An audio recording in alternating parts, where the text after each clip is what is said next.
Агенцијата за примена на јазикот кој го зборуваат најмалку 20% од граѓаните спротивно на Законот за употреба на јазиците во Централниот регистар била заведена и со краток назив Агенција за примена на јазикот на Република Северна Македонија.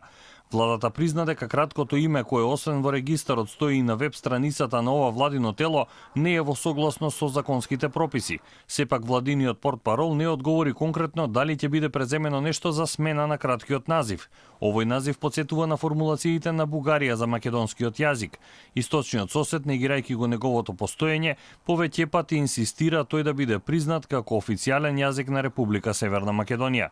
Официјалниот назив на оваа агенција е Агенција за примена на јазикот што го зборуваат најмалку 20% од граѓаните на Република Северна Македонија.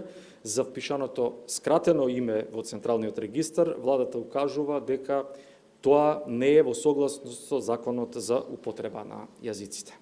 Вчера за Алфа Илбер Села, директор на агенцијата, истакна дека постојат два називи, а кусиот е поставен и на интернет страницата од естетски причини. Иако се заложи за тоа дека недоразбирањата ќе бидат надминати и дека на интернет страницата ќе биде поставен и официјалниот назив на агенцијата, сепак тоа до овој момент не е сторено.